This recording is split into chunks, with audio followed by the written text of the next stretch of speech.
The stagecoach lurched to a stop, dust swirling in the October afternoon light. Sarah's hands gripped the handle of her carpet bag in one hand and the locked medical case in the other. Brass fixtures caught the sun, betraying nothing of the secrets inside. She stepped down onto frontier soil, her traveling dress dusty but pressed. The man waiting by the station was older than his letter suggested, mid-40s with silver threading his dark hair, but his eyes were kind. That was what she noticed first. Mrs. Wellington, I presume, Marcus said, removing his hat. Welcome to your new home. Anna förstärksnödpassa. Sarah managed a smile. Mr. Wellington, it's good to finally meet you. He reached for her bags. She pulled the medical case closer to her chest before she could stop herself. This one I'll carry. It has keepsakes from my mother. The lie tasted bitter. Inside that case lay forceps and scalpels, bandages and sutures, medical texts and her diploma from Philadelphia Medical College. Everything that made her who she truly was. Everything she'd decided to hide. Marcus nodded, accepting her words without question. He loaded her carpet bag into the wagon and helped her up. The ranch spread before them as they rode, golden grass rippling in autumn wind. Cattle dotted the hillsides. The main house stood solid and welcoming, smoke curling from its chimney. It's beautiful, Sarah said, and meant it. Built it myself, mostly. Had help with the barn. Marcus glanced at her. I hope you'll be happy here. I know it's not Philadelphia or Boston or wherever you're from. Philadelphia, she said quietly, too quietly. You're educated. I can hear it in your speech. He smiled. That's good. I've always valued a woman who can think as well as keep a home. Gets lonely out here without good conversation. Sarah's chest tightened. He valued her intelligence. If only he knew how much intelligence she was hiding. It's big sigh. If only he knew that her delicate hands had performed surgeries, set bones, delivered babies. Would he still smile at her then? Or would he see her as unnatural? Unwomanly. Too much. The cabin came into view as the sun began its descent. Marcus carried her bags inside, lit the lamps, showed her the bedroom with its quilted bed and simple dresser. Yes, don stinkball. He was gentle in his movements, careful not to presume. I'll give you time to settle, he said. Supper's in an hour if you're hungry. When he left, Sarah locked the door. She knelt beside the bed and pulled out the medical case. Her hands trembled as she opened it. The instruments gleamed in lamplight, each one familiar as her own face. The stethoscope her professor had given her at graduation, the surgical kit she'd saved 6 months to buy, the journal where she'd recorded every case, every diagnosis, every treatment. She touched her diploma, hidden beneath the instruments. Doctor of Medicine. It read, Philadelphia Medical College, 1873. Top of her class. First woman to receive honors in surgery. All of it meaningless if no one could know. Sarah closed the case and shoved it under the bed. Through the window, she could see the distant lights of town twinkling in the valley, somewhere out there. Families lived their lives. Children played. People got sick and healed. Or didn't heal. And she trained to help them. Would pretend to be nothing more than a ranch wife. What have I done? She whispered to the empty room. The lamplight cast long shadows across the floor. Outside, Marcus called that supper was ready. Sarah stood, smoothed her dress, and went to meet her husband. The locked case stayed hidden under the bed, silent and accusing in the dark. 2 weeks of marriage passed in careful domesticity. Sarah learned the rhythms of ranch life. The early mornings and simple meals. Marcus was patient, kind, never demanding. At night they talked by the fire about books and weather and the town below. He seemed genuinely interested in her thoughts. She almost forgot to be afraid. On a Friday morning, Marcus suggested they ride to town for supplies. The mercantile smelled of coffee and leather and lamp oil. Sarah walked the aisles, observing everything with eyes trained to notice details. A woman browsed fabric with a slight limp, favoring her left hip. The clerk had a persistent cough that suggested chronic bronchitis. An old man examined axe handles with hands twisted by arthritis. Sarah cataloged it all automatically, then forced herself to stop. She wasn't a doctor here. She was just Marcus Wellington's new bride, Mrs. Wellington. A woman approached, holding the hand of a young girl. "I'm Elizabeth Carter.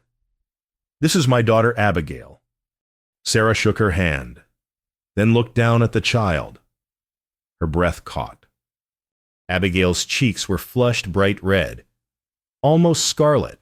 As the girl shifted, her dress collar revealed the edge of a rash spreading across her chest and neck.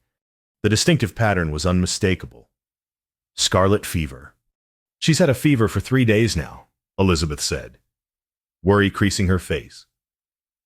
"I've tried willow bark tea, but it won't break." Sarah's medical training screamed inside her skull. 3 days of fever. The characteristic rash. The flushed cheeks. The girl needed isolation immediately. Cool compresses. Plenty of fluids. Careful monitoring for complications. Scarlet fever could turn deadly fast, especially in children. "I'm sure she'll be fine," Sarah heard herself say. Her hands trembled. "Keep her cool. Plenty of water." The words were inadequate, useless. She knew it even as she spoke them. But what else could she say? That she recognized the disease from her pediatric rotations. That she'd treated dozens of cases during her medical training. That she knew exactly what would happen if the fever wasn't managed properly. Elizabeth nodded, unconvinced. Nay. The circuit doctor won't be through for another month. I suppose we'll just have to wait it out." Sarah watched them leave. Abigail's small hand in her mother's. The girl was maybe 6 years old, without proper treatment, without isolation to prevent spread. This could be the start of something terrible. Marcus appeared with an armload of supplies.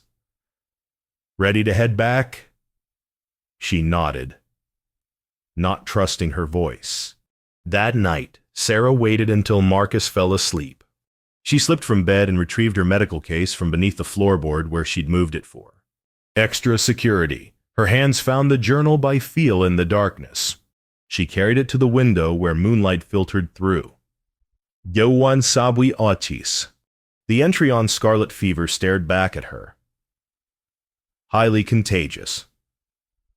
It read, "Children most vulnerable. Symptoms include high fever, distinctive rash, sore throat. Complications can develop rapidly rheumatic fever, kidney damage, pneumonia.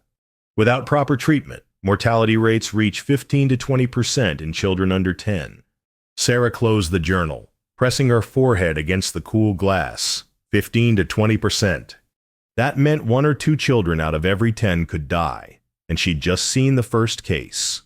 The door creaked. Marcus stood in the doorway, hair mussed from sleep. "Sarah, you all right?" She closed the journal quickly, but not quickly enough. His eyes went to the leather-bound book in her hands, the medical diagrams visible on the open page. "Just couldn't sleep," she said. "Old book I brought from home." Marcus crossed to her, placed a gentle hand on her shoulder. "You're thinking about that little girl, aren't you, Abigail?" Sarah nodded, not trusting herself to speak. "You have a good heart," he said quietly. "That's one of the things I love about you. You care about people. If only he knew how much she cared. If only he understood that she could do more than care, she could help. But the words stuck in her throat. Trapped behind years of rejection and dismissal, her medical school advisor had warned her, Western towns don't trust women doctors. You'll make a better wife than physician. Hide what you know, or you'll end up alone. So she hid, and a little girl with scarlet fever went home without proper treatment. Marcus guided her back to bed. She lay awake long after his breathing deepened into sleep, staring at the ceiling. Somewhere in town, Abigail Carter burned with fever. And Sarah, who could help her, did nothing. The past haunted Sarah's dreams. She woke to memories of medical school, the long hours in the teaching hospital, the professors who treated her like a curiosity rather than a colleague. She remembered Dr. Harrison's words during her first surgery rotation. Your hands are too delicate for this. Work, Miss Thompson. Your disposition too soft for hard truths. Why don't you consider nursing instead? She'd proved him wrong. Graduated top of her class. Received honors in surgery. And then faced rejection from every hospital she applied to. No one wanted a woman doctor. No matter how skilled, her aunt had finally suggested the mail-order bride advertisements. Go west, dear. Forget this foolishness and find yourself a good husband. Use that brain of yours to run a household instead of chasing impossible dreams. Sarah had told herself she was being practical, that she'd pack away her medical ambitions and build a normal life. But she'd brought the case anyway, unable to fully let go. The instruments had cost too much, meant too much. They were pieces of herself she couldn't abandon. Now, sitting at the breakfast table while Marcus read the weekly newspaper, she wondered if that had been a mistake. Says here there's been talk of scarlet fever in the valley, Marcus said, not looking up. Some of the ranchers are worried it might spread to their hands. Sickness can tear through a community fast out here. Sarah's coffee cup froze halfway to her lips. Does it say how many cases? Just mentions concerns? Why, just wondering. She set the cup down carefully. What do people do when there's an outbreak? You said the circuit doctor won't be back for a month. Marcus folded the paper. Mostly home remedies, prayer. Some folks have medical books with advice. We help each other as best we can. He studied her face. You seem awful worried about this. Children are vulnerable to these things, Sarah said, choosing her words carefully. I just hope families know how to care for the sick properly. You know something about nursing. The question hung in the air. Sarah could feel the weight of her secrets pressing against her chest. Ija, like pa. This was her chance to hint at the truth, to test the waters, but fear closed her throat. I read a lot, she finally said. Medical texts can be educational. Marcus smiled. That mind of yours. I'm glad you use it. On Sunday, they rode to church. The small building overflowed with worried conversations. Sarah counted 3 more children with the telltale flush of fever. Dake Nova. She watched parents cluster in anxious groups, sharing folk remedies that ranged from useless to dangerous. After the service, a young mother approached. She carried a toddler, maybe 2 years old, against her hip. The boy's cheeks burned bright red. His breathing came fast and shallow.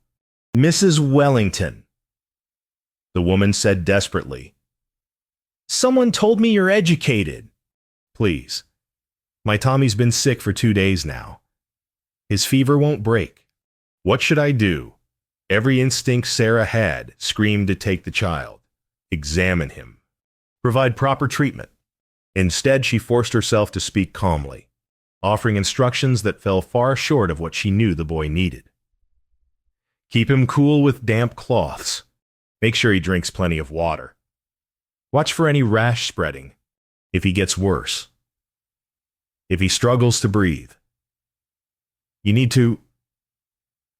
She stopped. Need to what? Ride 3 days for a doctor. Hope for the best. Thank you, the mother whispered. But her eyes held no real hope. Marcus watched the exchange as they walked to their wagon. He said nothing, but Sarah felt his gaze on her. Questioning. That afternoon, a rider came from town. The blacksmith's daughter had taken ill. Then the teacher's son. 5 children now, that Sarah knew of. Maybe more. She stood at the cabin window as the sun set, the locked medical case heavy in her thoughts. Behind her, Marcus stoked the fire. The warmth didn't reach the cold knot in her stomach. Night sounds carried across the valley.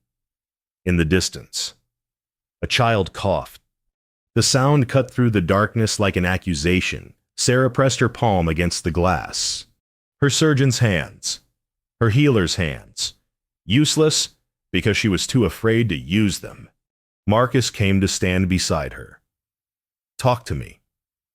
Sarah, what's troubling you? She wanted to tell him everything. Wanted to confess that she was a doctor. That she could help these children. That every moment she stayed silent felt like betrayal. But the words wouldn't come.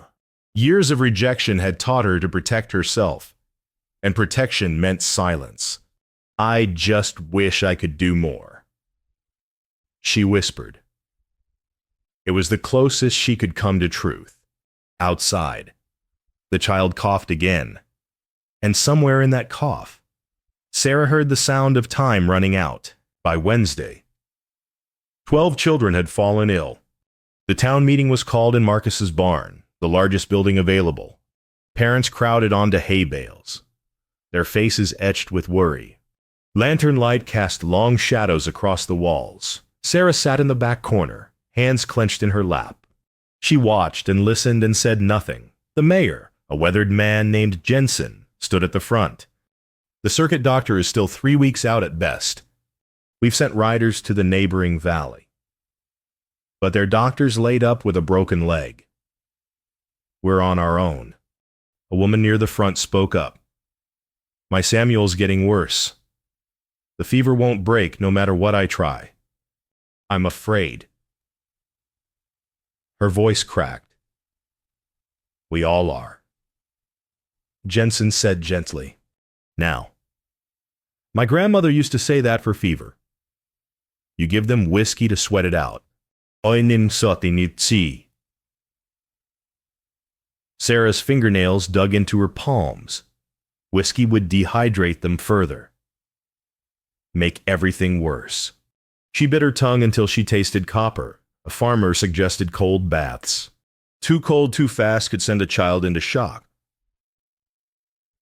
Ego. Another recommended keeping the sick children bundled in blankets. That would drive the fever higher. Every suggestion made Sarah's training scream in protest. These were good people trying their best with limited knowledge. And they were going to kill their children with kindness. Marcus glanced back at her. She saw the question in his eyes. 3 times during the meeting, she opened her mouth to speak. 3 times she closed it again, heart hammering against her ribs. The meeting ended with no real solutions. Families filed out into the November night, shoulders bowed with worry. Marcus helped clean up while Sarah stood frozen in her corner. Eyes toned. You looked like you wanted to say something, he said quietly, stacking chairs. I'm not sure anyone would want to hear from me. Why not? You're part of this community now. Because I'm a woman. She wanted to say, because I'm educated in ways that frighten people. Because I've been told my whole life that my knowledge isn't wanted. But she just shook her head. That night, sleep wouldn't come. Sarah lay awake, staring at the ceiling beams. Downstairs, her medical case waited. Inside were books with the real answers, the proper treatments. She could write out detailed instructions, tell people exactly what to do. But who would listen to a ranch wife with mysterious medical knowledge? An idea formed slowly.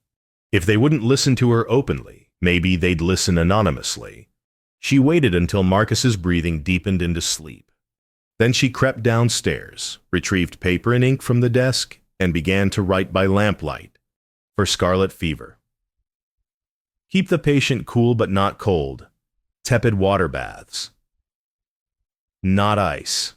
Fluids constantly water. Weak broth. Nothing harsh. Isolate the sick from healthy children. Watch for rash spreading to limbs. Difficulty breathing. Severe throat pain. Clean hands between caring for patients. She wrote out 5 copies, each with the same careful instructions. No signature. Just facts that could save lives. Before dawn, Sarah slipped from the cabin. Frost crunched under her boots as she walked to town. She left the first note tucked in the door of the family with the sickest child. In outer Einschiesant. The second at the mercantile where everyone would see it. The others at homes she knew had sick children. Marcus found her returning as the sun crested the hills. Sarah. He stood in the doorway, jacket pulled over his nightshirt. What are you doing out here? She froze, a 6th note still in her hand. I couldn't sleep. Went for a walk. He crossed to her, took the paper from her trembling fingers. His eyes scanned the medical instructions written in her precise hand. Anistami Bulero. What is this? The question was gentle, but Sarah heard everything behind it. The confusion. The beginning of understanding. The doorway to truth she'd been avoiding. Help! She whispered. It's help! Marcus guided her back inside. He lit the stove, made coffee, set a cup in her shaking hands. Then he sat across from her at the kitchen table and waited. Sarah stared into the dark liquid. I studied medicine. Back east. I learned more than most women do. How much more? Enough to know that the town's remedies will make things worse. Enough to know that without proper treatment, some of those children will die. Her voice cracked. Enough to help. If anyone would listen to me. Marcus was quiet for a long moment. Then he reached across the table and took her free hand. Why would you hide this? This knowledge could save lives. Because women doctors aren't wanted. I enjoy what I Dutch. The words came out bitter. I graduated top of my class. Every hospital rejected me. I was told my hands were too delicate, my disposition too soft, that I should be a nurse or a wife, but never a physician. She looked up at him, tears burning her eyes. I thought if you knew, you'd send me back, that you'd see me as unnatural, too educated, too much, too much. Marcus shook his head slowly. Sarah, I married you for your heart, for the way you think about things, the way you care. Your mind is just more of you to appreciate, not less. You say that now, I mean it now. He squeezed her hand. Show me those notes. Explain what you know. So she did. She spread her anonymous instructions across the table and walked him through each point.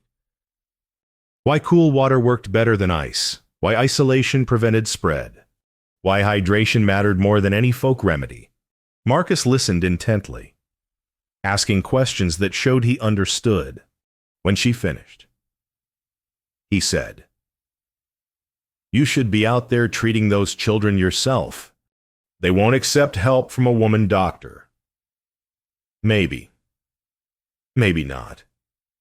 But they'll accept these instructions if they work. He tapped the papers. Keep writing them. I'll help you distribute them. We'll see what happens. Relief and terror warred in Sarah's chest. It was a compromise, sharing her knowledge without revealing herself. Not the full truth, but closer to it than she'd been. Over the next few days, families began following the anonymous advice. The children who received proper fever management stabilized. Word spread about the mysterious helper. The unknown friend leaving medical guidance. Sarah wrote more notes, each one specific to the symptoms described. Marcus became her courier, delivering them discreetly. At night, they reviewed cases together. He told her what he'd observed in town, and she diagnosed from his descriptions. Their partnership deepened. Marcus began asking her opinion on everything, trusting her knowledge. For the first time since arriving, Sarah felt seen, not fully. Not yet, but more than before. On the 5th day, a knock came at dawn. Marcus answered to find Emma Crawford, a young widow, standing on their porch. Her daughter Lily sagged against her, barely conscious. "Please," Emma gasped. "I know it's you writing those notes." "Mrs. Wellington, someone told me you have healing knowledge. My Lily's getting worse. The notes aren't enough. She needs... Emma's voice broke. Lily's breathing rattled in her small chest, her skin burning hot to the touch. Sarah saw immediately that the fever had progressed to complications. The girl needed direct treatment. Now. Marcus looked at Sarah. The decision was hers. "Bring her inside," Sarah said. Quickly, they laid Lily on the kitchen table. Sarah's hands moved with practiced precision, checking pulse, breathing, examining the rash that had spread to the girl's limbs. She barked instructions at Marcus. "Bring cold cloths. Heat water. Find her medical case under the bed." When he returned with the case, Emma's eyes widened at the professional instruments inside. Sarah didn't stop to explain. She worked through the next hours with focused intensity, managing the fever, treating the complications, monitoring every change in the girl's condition. By late afternoon, Lily's fever broke. She opened her eyes, asked for water in a thin voice. Emma sobbed in relief. "You're a real doctor," Emma whispered, staring at Sarah. "Aren't you?" Sarah met her eyes steadily. "Yes. Thank God." Emma took Sarah's hands. "Thank God you're here." As Emma carried sleeping Lily home, promising to keep Sarah's secret, Marcus pulled Sarah into his arms. "That's who you are," he said softly. "That's who you're meant to be." Sarah leaned against him, exhausted and exhilarated. She'd helped someone. Really helped. It felt like breathing after holding her breath for years. "I'm still afraid," she admitted. "I know." Marcus kissed her forehead. "But you're brave too. Braver than you think." Outside, the November sun broke through clouds. Sarah looked toward town and wondered how long she could keep hiding, and whether she wanted to anymore. The count reached 17 by Sunday. Sarah knew because Marcus rode to town daily, bringing back information. The notes helped some families, others ignored them, trusting old remedies instead. Those children worsened. Sarah treated 3 more in secret children whose parents sought her out after Emma spread careful word. Each time, she made them swear not to reveal her. Each time, she felt the weight of partial truth pressing harder. She couldn't save them all this way. Not hidden. Not working in shadows. Sunday afternoon, a rider thundered up to their ranch. The emergency meeting at the barn. The Miller boys dying. Marcus and Sarah rode fast to town. The barn overflowed with people. More than last time. At the center, a couple knelt beside their son. Timothy Miller was 6 years old. Sarah had seen him in church, healthy and laughing. Now his lips were turning blue. "He can't breathe right," his mother sobbed. "Since morning. He's been gasping. Please, someone help him." Sarah pushed through the crowd for a better look. Her medical training cataloged everything instantly. Scarlet fever complications affecting his throat, airway narrowing from inflammation. Without intervention, he'd suffocate within hours. She knew exactly what to do. Steam treatments to reduce inflammation. Careful examination of his throat. Positioning to ease breathing. Possibly more aggressive intervention if his airway closed completely. The mayor was speaking, his voice tight with helplessness. "We've sent riders again for the doctor, but even with hard riding, it'll be 2 days minimum." "He doesn't have 2 days." Someone said. "Then we pray," the mayor replied. "It's all we've got." Timothy gasped, his small chest heaving. His mother screamed, begging anyone for help. The crowd shifted uncomfortably. Men removed their hats. Women wept. Sarah's feet moved on their own, carrying her forward through the press of bodies. People parted for her. She could do this. She had to do this. This was why she'd spent years studying. Why she'd fought through rejection and mockery. For this moment. For this child. She was 10 feet from Timothy when it hit her. Every eye in the barn would be on her. Every person would see her examine the boy. Would hear her give medical instructions. They'd know what she was. A woman doctor. Unnatural. Unwanted. Too much. Dr. Harrison's voice echoed in her memory. "Women aren't built for this work. You'll always be seen as less. As wrong. As something to fear." Sarah stopped walking. The crowd stared at her. Timothy gasped again, his mother's sobs rising, and Sarah stood frozen, paralyzed by decades of being told she wasn't enough and was simultaneously too much. She turned and ran through the barn doors into the November cold. She ran until her lungs burned, until she reached their cabin. Inside, she collapsed beside the bed and pulled out her medical case with shaking hands. The instruments mocked her. What good was skill if she was too afraid to use it? What good was knowledge if she let children die rather? Then face rejection. Marcus found her 20 minutes later. She was sobbing over the open case, her diploma clutched in her hands. "I couldn't do it," she choked out.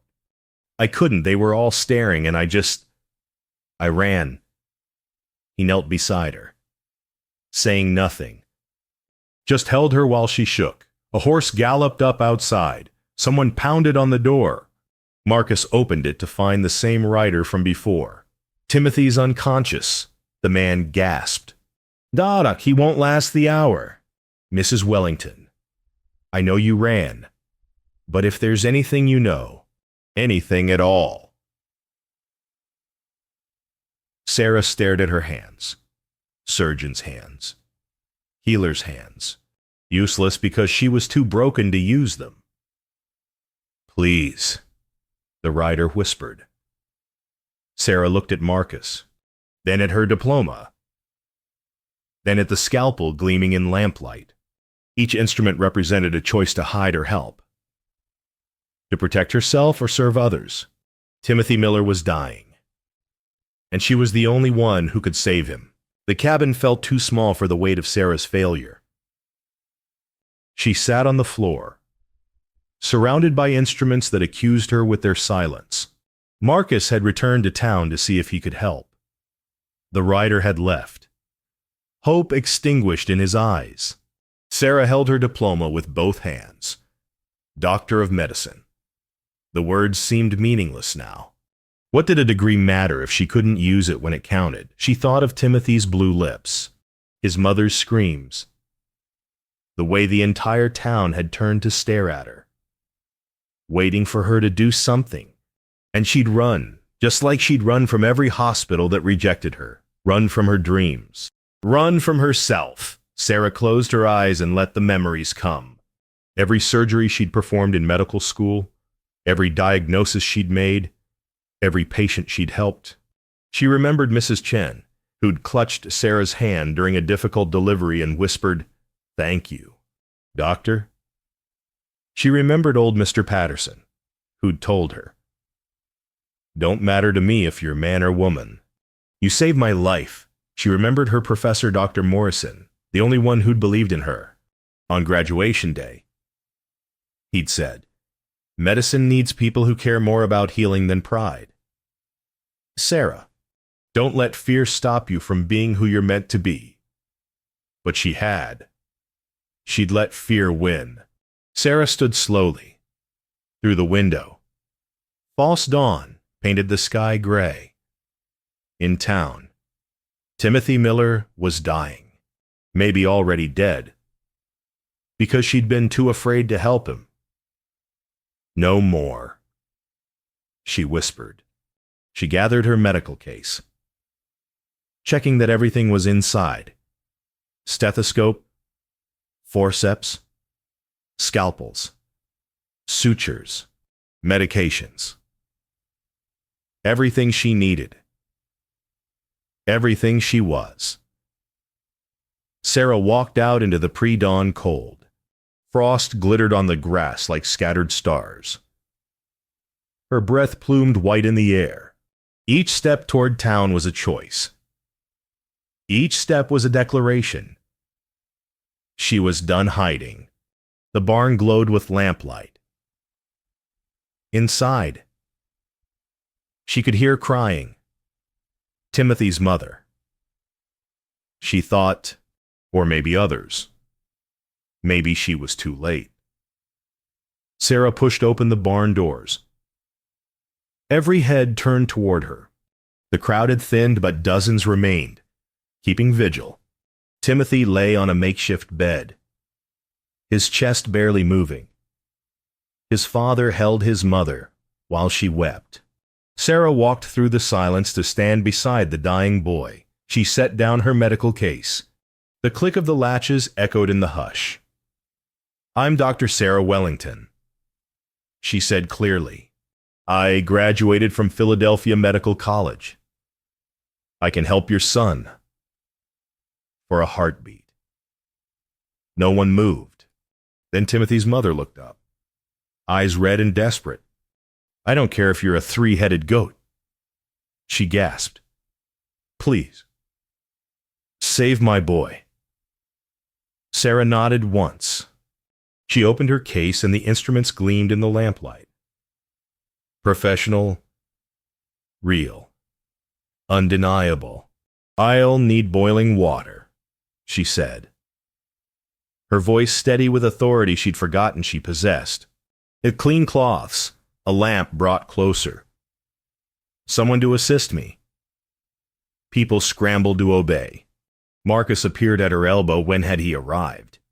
His eyes bright with pride and relief. "Tell me what you need," he said simply. Sarah met his gaze, saw love there, support, partnership, everything she'd been afraid to hope for. "Hold the lamp steady," she instructed. "This is going to take a while." She knelt beside Timothy and got to work. Her hands remembered everything her fear had tried to make her forget. She examined his throat carefully, listening to his labored breathing. Scarlet fever complications. Exactly as she'd diagnosed. She prepared a steam treatment, positioning his head to maximize the benefit. Inanyonastaonsa, added medication to reduce inflammation. Monitored his pulse, his breathing, every small change. Marcus never wavered. holding the lamp precisely where she needed it. Other townspeople brought supplies, following her instructions without question. If they had doubts about a woman doctor, Timothy's blue lips silenced them. Sarah worked through the night. Timothy's breathing gradually eased. The blue tinge faded from his lips. His chest rose and fell more smoothly. At dawn, his eyes fluttered open. "Mama," he whispered. His mother sobbed and gathered him close. His father gripped Sarah's hand. Thank you. Yet Sarah sat back on her heels, exhausted. Around the barn, people stared at her with something like awe. She'd just saved a child's life in front of the entire town. There was no hiding anymore, no pretending. She'd declared herself, and now she'd have to face whatever came next. Marcus knelt beside her. 17 more to go, Dr. Wellington. Sarah looked at him, then at the crowd. The fear was still there, coiled in her chest, but it was smaller now, overwhelmed by something stronger. Purpose. "Then we'd better get started," she said. The barn became a clinic. Sarah didn't go home for 5 days. Marcus transformed the space, clearing out equipment and setting up pallets for the sick children. Parents brought their feverish sons and daughters. Sarah examined each one, her hands moving with practiced confidence. She called out instructions, and Marcus executed them perfectly, boiling water, preparing medications, organizing supplies. They worked as partners. Marcus learned quickly, asking smart questions, anticipating her needs. When exhausted parents couldn't stay awake, he sat with the children, telling stories in his calm voice. When Sarah's hands shook from fatigue, he steadied her with coffee and quiet encouragement. The town watched a woman doctor work. Some watched with skepticism at first, but Sarah's competence couldn't be denied. She diagnosed accurately, treated effectively, explained everything clearly. One by one, the sick children improved. Mrs. Carter brought Abigail, the first case Sarah had seen in the mercantile. "I should have listened to you from the start," she said quietly. "I thought you were just being kind. I didn't know you were a real doctor. I should have told you." Sarah replied, "I'm sorry I didn't," and she treated Abigail, whose fever had lingered for weeks, with proper care. The girl improved within 2 days. Elizabeth Carter cried and thanked Sarah a dozen times. The mayor's grandson came in critical condition, fever raging. Sarah worked through the night, Marcus beside her. By morning, the boy was sleeping peacefully. The mayor shook Sarah's hand with tears in his eyes. "I was wrong to ignore your notes," he said. I thought they were from some traveling medicine man. I never imagined." He stopped. "Thank you, Doctor." Doctor. Not Mrs. Wellington, not Marcus's wife. Doctor. Each time someone used the title, Sarah felt a piece of herself click back into place. By the 4th day, 16 children had recovered or were clearly improving. Their fevers broken, their appetites returning, their parents sleeping for the first time in weeks. The barn filled with grateful conversation instead of desperate prayers. Only one remained critical. 9-month-old Grace Harrison had been brought in the previous evening, her fever dangerously high. Sarah tried every treatment she knew. Nothing worked. The baby's temperature climbed despite cool baths, despite medications, despite everything. At midnight, on the 5th night, Grace took a turn for the worse. Her breathing became rapid and shallow. Her skin burned to the touch. Sarah checked her pulse too fast, too weak. "She's not responding," Sarah whispered. Marcus stood beside her, watching the baby struggle. The barn had emptied except for Grace's parents, who dozed fitfully nearby. "You've already saved 16 children. Marcus said quietly. 16 who would have died without you. You've given this town hope. You've shown them who you truly are. He touched Sarah's shoulder gently. Whatever happens with Grace, you've been exactly who you were meant to be. Sarah blinked back tears. I can't lose her. Marcus, not after everything. Then don't. She looked at him. His face was calm, certain. You're Dr. Sarah Wellington. He continued. You graduated top of your class. You fought through rejection and ridicule. You're the most stubborn, brilliant woman I've ever met. He smiled. So figure it out. Sarah turned back to Grace. Her mind raced through everything she knew about infant fever management. Standard treatments weren't working. What else could she try? Then it hit her. Infants metabolized medication differently than older children. She'd been dosing Grace like a small child, but babies needed different ratios. She should have adjusted from the start. I need to change her treatment, Sarah said. Already moving. Different dosage. Different approach for her age. She worked quickly, preparing a new medication mixture, adjusted the fever management protocol, repositioned the baby for optimal breathing.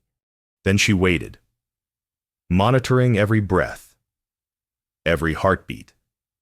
Minutes crawled past. An hour. 2. Dawn light crept through the barn windows. Grace's breathing slowed, steadied. Her skin cooled slightly under Sarah's palm. The fever was breaking.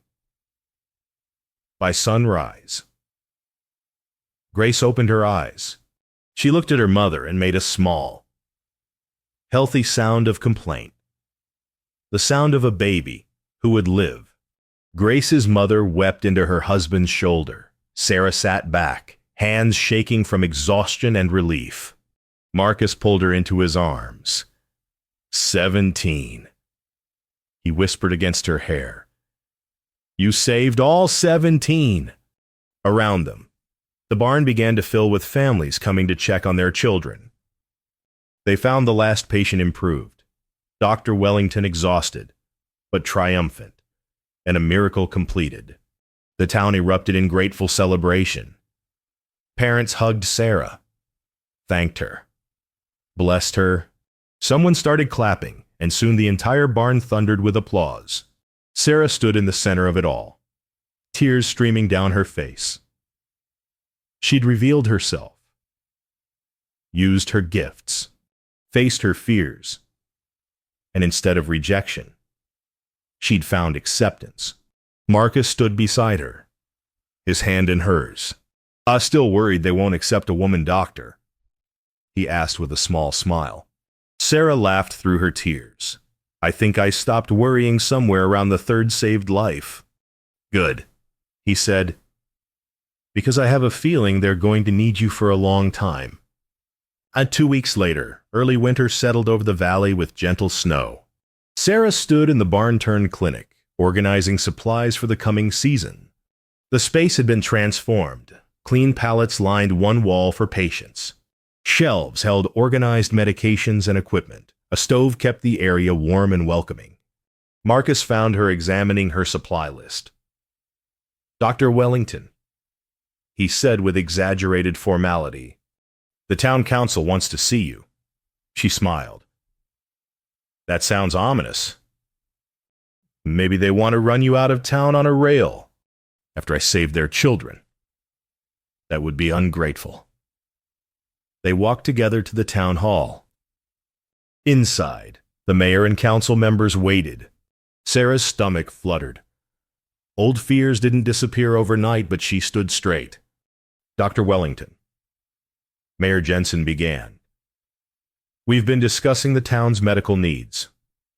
The circuit doctor has agreed to adjust his route, but he'll still only come through quarterly. We need someone permanent. He paused. We'd like to hire you as our official physician. Salary and clinic space provided. Sarah's breath caught. You want to hire me as the town doctor? You've more than proved yourself. The mayor smiled. I eat. Besides, my grandson won't stop talking about the lady doctor who saved his life. I think you've won over the whole town. Marcus squeezed her hand. Sarah managed to nod. I'd be honored. The council applauded. After discussing terms and logistics, Sarah and Marcus walked back through the snowy streets. People called greetings. Mrs. Carter waved from her porch. Abigail bundled beside her. The blacksmith tipped his hat. Emma Crawford stopped them to show how well Lily was doing. They see you now, Marcus said quietly. Really see you. I see myself now, too. Sarah replied, I spent so long hiding that I almost forgot who I was. Back at the clinic, they found Timothy Miller standing outside with his father. The boy held something wrapped in burlap. Made this for you. Dr. Wellington, Timothy said shyly. Sarah unwrapped a hand-carved wooden sign. Dr. Sarah Wellington, MD, was burned into the wood in careful letters. A small lamp was carved in the corner. The same lamp that had guided her work through those long nights. It's beautiful, she whispered.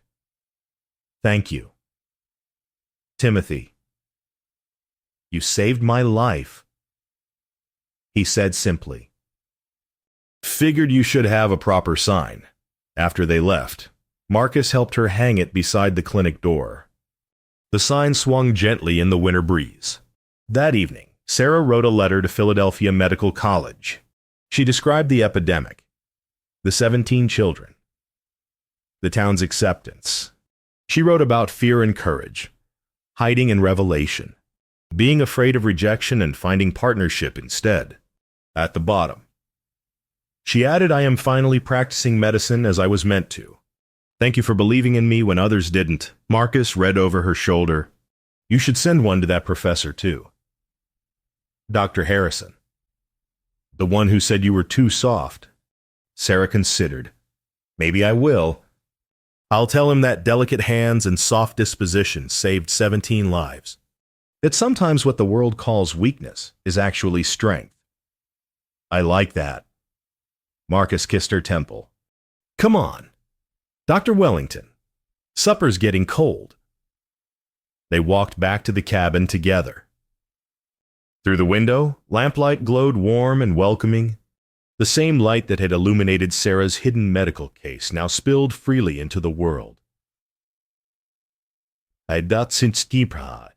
Inside, they sat at the kitchen table reviewing spring medical supply orders. Sarah taught Marcus how to properly clean instruments. He taught her the best routes for visiting distant homesteads. They were building something together, a practice, a partnership, a life where both could be fully themselves. I was thinking. Marcus said, maybe we could add a room to the cabin, a proper examination space so you can see patients here too. And maybe I could teach you more first aid. Sarah added, having a trained assistant would help. He smiled. I'd like that. Learning from my wife, the doctor. Later, Sarah stood at their window watching snow fall over the quiet valley. She thought about the locked medical case under the bed, no longer hidden but sitting open on a shelf in the clinic. She thought about her diploma, now hanging proudly on the clinic wall. She thought about 17 children sleeping safely in their beds, alive because she'd found the courage to be herself. Or cranes, somewhere in Philadelphia, Dr. Morrison would receive her letter and smile. Somewhere in the valley, families slept peacefully knowing they had a doctor who cared. And somewhere in Sarah's heart, the last piece of fear dissolved into something stronger. She'd spent so long hiding her gifts, afraid of judgment and rejection. But healing had never been about her. It had been about service, about using her abilities to help others. She'd forgotten that in her fear, almost lost it entirely. Marcus came to stand beside her, wrapping an arm around her waist. Through the window, they could see the clinic in the distance, lamplight burning steady in its window, a beacon of hope and healing in the darkness. "No regrets?" he asked softly. Sarah leaned against him, watching the snow fall gentle as grace. "Only that I didn't do this sooner. You did it when you were ready. That's what matters." She thought about that. Maybe he was right. Maybe she'd needed to hit bottom, to see a child dying because of her fear, before she could finally choose courage. Second chances came when you chose authenticity over fear, and she'd finally made that choice. The clinic lamp burned on through the winter night. In the spring, Sarah would expand her practice. She'd travel to distant homesteads, teach families proper medical care, train Marcus as her assistant. She'd write to other women in medical school, encouraging them to use their gifts without fear. But tonight, she simply stood with her husband and watched snow fall over the valley they'd learned to call home. Wailesi, the town that might have rejected her, had instead embraced her. The man who might have been threatened by her knowledge had instead championed her gifts. Esaumur Bad, and the woman who'd been afraid to be herself had finally found the courage to stop hiding. Sarah's reflection stared back at her from the dark window. A doctor, a wife, a healer. All the pieces of herself she'd tried to separate, now finally whole. In the distance, the clinic lamp glowed steady. A promise kept, a calling answered, a light that would keep burning through whatever came next. Tawanar,